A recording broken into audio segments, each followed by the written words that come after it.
everybody. I'm Helen Appleby, and I'm the guest host this week of this 50th episode of the Mastering Midlife podcast, How to Thrive When the World Asks the Most of You. I'm an executive coach and a women's leadership trainer and the author of the forthcoming book, The Unwritten Rules of Women's Leadership. And I am so thrilled today to turn the tables on Mark J. Silverman, your normal host, and have a conversation with him and about his journey too. So, hello, Mark. Hi, Helen. Now I'm a nervous wreck. Now you know what it feels like for all your other guests so far. But thank you. I'm honoured to be here with you. I'm curious, and I'm sure many of us in the audience are too.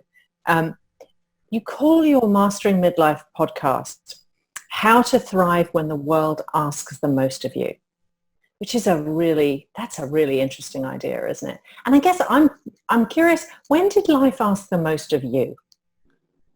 Man, that's such a visceral question when it's turned, when it's really specific. Because when I came up with the tagline, it was just kind of a generalization of what this time is, being the squeeze generation. But for me, if I really think about it, it's when my dad was dying of Parkinson's, and my parents were living in Florida. I still had, I had young teenage children, a career that I was that I was transitioning to. Actually, when he was dying, I was still a sales guy. So I had all these responsibilities, both from the parent point of view, from the children's point of view. I was having some trouble in my marriage. Actually, I had a lot of trouble in my marriage. It was when we were getting divorced. And I had a career that I had to take care of. And I had to spin all these plates, and there was really no time to falter. Because if I faltered, the people who relied on me would not get what they needed. And for me, that was really a tough time. And I find that seems to be a universal challenge. The players may change, but if we are the least bit responsible, and for me, feeling hyper responsible, it's just you run from plate to plate to plate. That must have been really tough, to do all of those things and to manage all of those kind of storms in your life, which happen to us all, don't they? But to navigate those storms and to still show up and be successful at work. It was really hard. I flew down. I didn't have to do it, but I flew down to Florida every 3 weeks, and my dad could barely speak. And when he finally ended up in a nursing home, he would say, "I know everything's okay. My son's here." That makes me want to cry. He would, he would mumble it. He would say, or the day before, my mother would say, "Dad said everything's going to be okay because Mark will be here tomorrow." And so I would, get on a flight every 3 weeks and do what I can. And then there was one time when I left him in the nursing home, and he had to go to the bathroom, and I had to get to the airport. And I had to get to the airport. It was just like I had no time left, and he couldn't go to the bathroom by himself. And there was no nurse. And I ran to the nurse's station, and I said, and I broke down in the middle of the hallway against the wall, sobbing in the hallway, saying, "I can't do this. I can't leave my father like this. And I don't know what to do." And a nurse hugged me and held me while I cried. And she said, "We have him. Don't worry, you go." So I would say that's when life asked the most of me, when I had to leave my father, who had to go to the bathroom and he couldn't go by himself, and I had to catch a plane. That's the definition of being, there was no right place to be, right? So. Yeah, that breaks my heart. Yeah, that's a lot. And I'm sure the emails were still coming in. So you had to get back to go to work, didn't you? And do all the rest of the other plates. Yeah. To make the money to pay for all this stuff, right? Yeah. Yeah, absolutely. These days, Mark, though, we know you as an executive coach. We know you're a best-selling author and a speaker. And you have this absolute passion for helping people navigate that time of life, right? I guess what I'd love to hear more of, though, is how did you get here? Like, what brought you here to this work? Wow. So this specific, the mastering midlife piece was mostly just my demographic and seeing who I talked to every day and who I was passionate about, because it really breaks my heart every day to see the people, when I look to the left and I look to the right, who've won at life. There's a lot of people who seem to have lost at life, and you can understand why they're unhappy or why they're challenged or why they're resentful. But I couldn't, like every time I would, when I go to a party, I'm an introvert. So I go to the kitchen and I wash dishes or I hang out and people come talk to me. And in the parties, people tell me what's really going on in their lives. I have this superpower to get behind the veneer now. And almost everybody I know is killing themselves in one way or another. They're either killing their relationships, by having affairs and not knowing what to do, and they love their partner or they love their families, or they don't know their kids, or they're not taking care of their health. They're trying to be all things to all people, and they're all just kind of hiding weakness or hiding the cracks, because Facebook and Instagram and LinkedIn all need to look great, because if it doesn't look great, we won't be employable and we won't be able to compete in this economy. And I hear that over and over and over again, and it breaks my heart. So it's funny because half of my clients are in their early 30s, and they're young executives working their way up the ladder, and they need those leadership skills, and they need that bearing, and they need to really learn to come into themselves in order to be able to take on these responsibilities. So I'm able to say, look, you need to have date night every single week. As you have kids, as you climb the ladder, if you want to save half your wealth, you need to go on date nights now. But because I say my other half of my coaching business are people who are in their 40s and 50s, and they're the ones who are dealing with the consequences of not being at their kids' baseball games, not taking time to see what's going on in there. I hate to say what's in your heart to a corporate person, but I don't care if you're wearing a Hugo Boss suit or, you're in, what kind of shoes do you wear? Those heels with the red bottoms, right? I don't care about that. People still have hearts, people still have souls, and people still need to be able to live and breathe. We're not these robots. And we can do both. I believe we can be in the corporate world. I believe that we can wear the nice suits and drive ourselves, but without sacrificing the whole human being. And so that, for me, that's the long to the short of it. I had a breakdown. I had enough. My body didn't want to do what I was doing anymore, which I believe that happens to, with women, it's the adrenal fatigue. With men, it's, let's blow everything up because something must be fixed. So that's what I did. Fascinating. No, I'm sure you're very aware of it in the world, aren't you? You know your people. One of the things that interests me about your work, one of the things you say in your work is that what got you through your 20s and 30s won't necessarily get you through your 40s and 50s. And that was a real revelation for me. I guess I'm interested in putting that question back to you. Like, what was that shift for you? Like, how did you have to adapt in your 40s and 50s compared to your 20s and 30s? So I'll tell you what, so in my 20s, I was drunk. Right. So in my 20s, I was drunk and I ended up homeless. Right. So I came to Washington, D.C., 130 pounds, living in my truck, homeless, and needed to borrow money from my brother. And I needed money, a place to live and to get my life together again. But what happened from that, I grew up poor. I became homeless, and then I got sober and started going to college, and I started work, and then I became a sales guy, and I wound up getting married, and I wound up making money. What happened was I became hyper responsible in reaction to being the irresponsible one, to being the baby of the family, everybody needs to take care of Mark. Then I became like Superman. One person, I remember when I first got sober, someone said to me, I've never seen anybody with t-shirts and sneakers so white. Like, I recycled. I did everything right. I balanced my checkbook. Overachiever. Right? Yeah. And I couldn't be seen as irresponsible. I couldn't be seen as messy. I couldn't be seen any of that stuff. So that drove me to success. I went from homeless to millionaire in 6 years with a college education, married, right? Exhausting though. But so what, that's what drove me. That's what got me to success. But that's not sustainable, right? It's from a fear. So, But the fear is if I take the foot off the pedal, if I actually look at the cracks, I'm not going to be able to continue to do this anymore.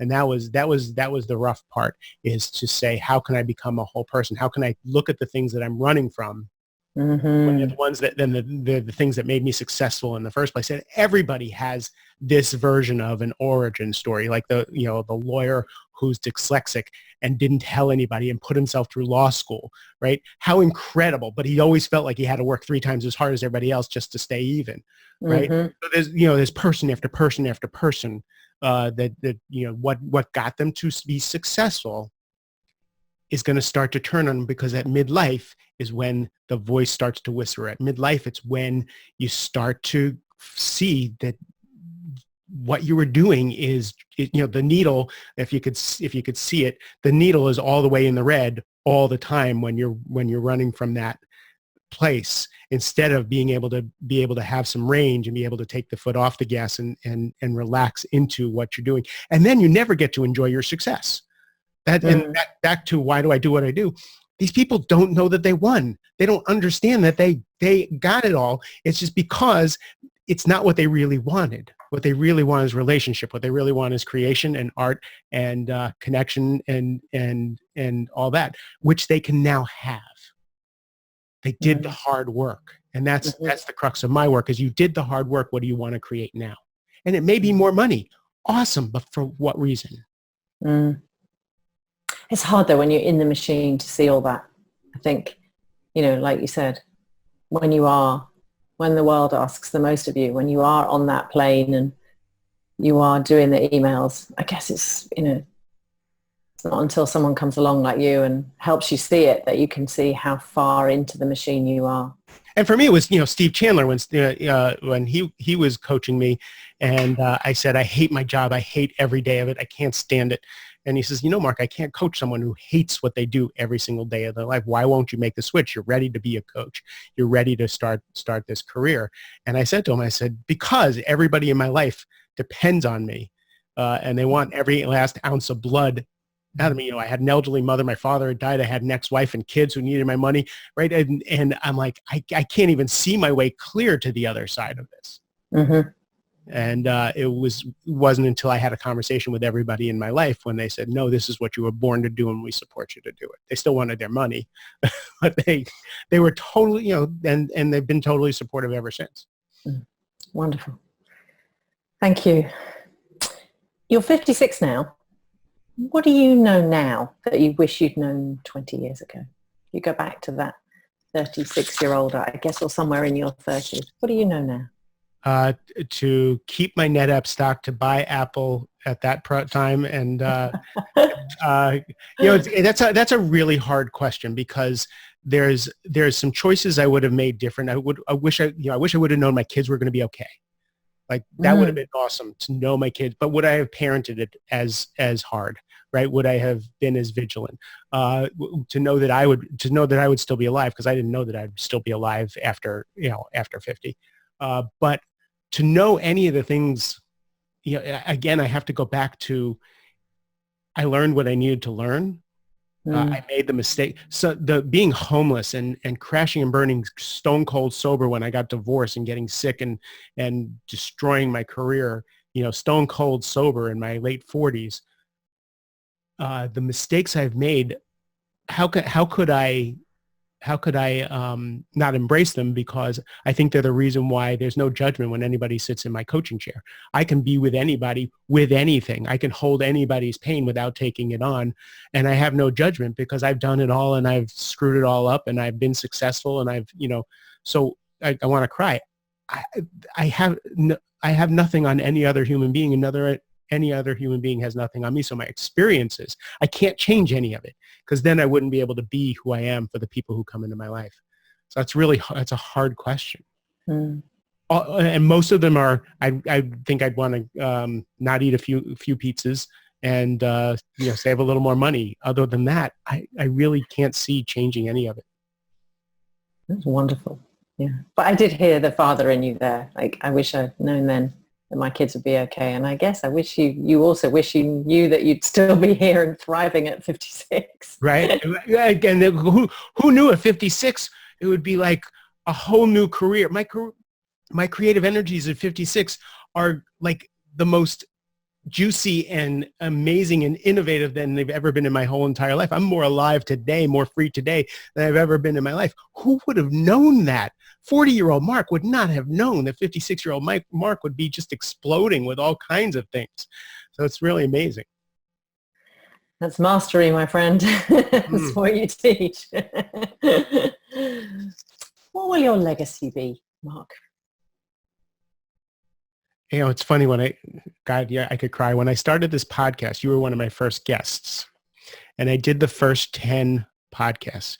And we talked about being true to ourselves. We talked about having it all.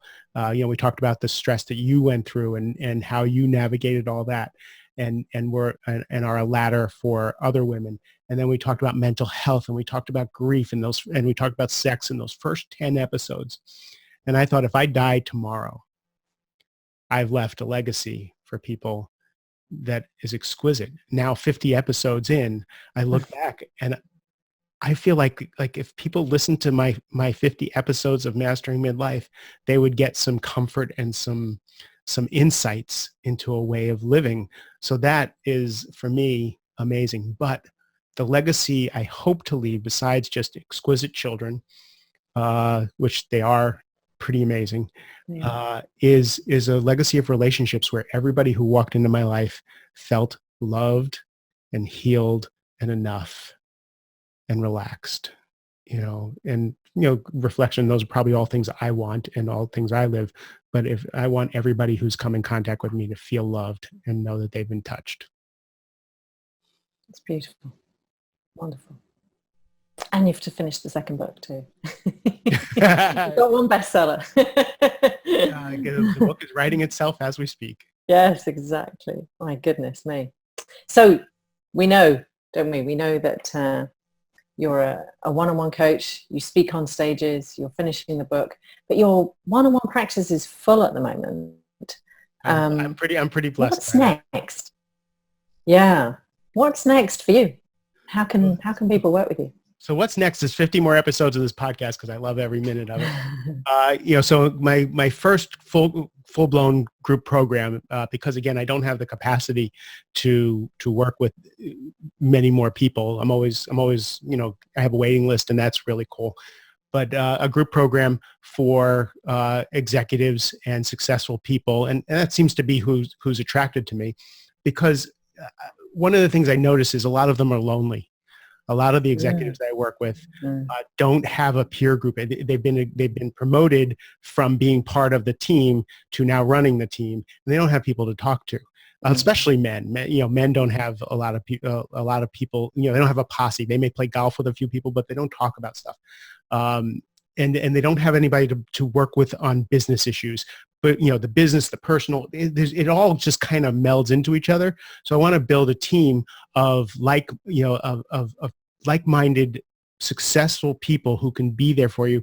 If you've ever been on a sports team, if you've ever been in the military, when you just had this group of people who've had your back, right? Who can bring you insights, who can tell the truth to you when you're lying to yourself.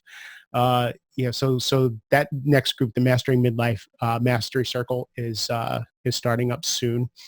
And some online workshops. A lot of the stuff that I do, I can't do one-on-one. I can't be everywhere anymore. Mm-hmm. So I'm starting to film some online workshops and classes that'll be on my website soon. Wonderful. That sounds amazing. And honestly, my experience of coaching those kind of people is really that leadership can be really lonely. So I think having that combination of a community of like-minded people around you who can tell you the truth and guided by you with all of the tools that you teach will be really, really powerful. It's interesting. I'm going in front of a group of people in 2 weeks to talk about how can I make what I do accessible for people of who don't have the income that they need. I mean, I feel self-conscious sometimes because I really want to give this to anybody and everybody. And I have kids who are going to college. I have retirement to be saving for. I pay my own health insurance, right? So this has to be a going business concern. So how can I make this successful? So I'm going to have a brainstorming session with a whole group of local business leaders, for them to help me figure out how they can digest what I have to offer at a more reasonable rate. And the group program is one and online programs are another. So that's the way that's going to work. Wonderful. And I guess we can find those all on your website. So we'll learn about those as they come about, as they come into the world. Thank you, Mark. It's been an absolute privilege to guest host on this 50th episode and to turn the tables on you and learn more about you and your journey too. And thank you so much. Thank you for doing this, Helen. And just before everybody leaves, so this was your dry run on your podcasting abilities, because your podcast is going to be coming out soon. What's it called? Yes, The Unwritten Rules of Women's Leadership. I'm going to be interviewing women who've walked the journey and asking them what they know now and what they'd like women who are behind them on the journey to know too. So I'm super excited about it. Well, you are, given this is your first podcast, you are a master, and thank you. I felt in wonderful, loving hands. To everybody else, really thank you for listening to Helen and I love you, and have a great rest of the day.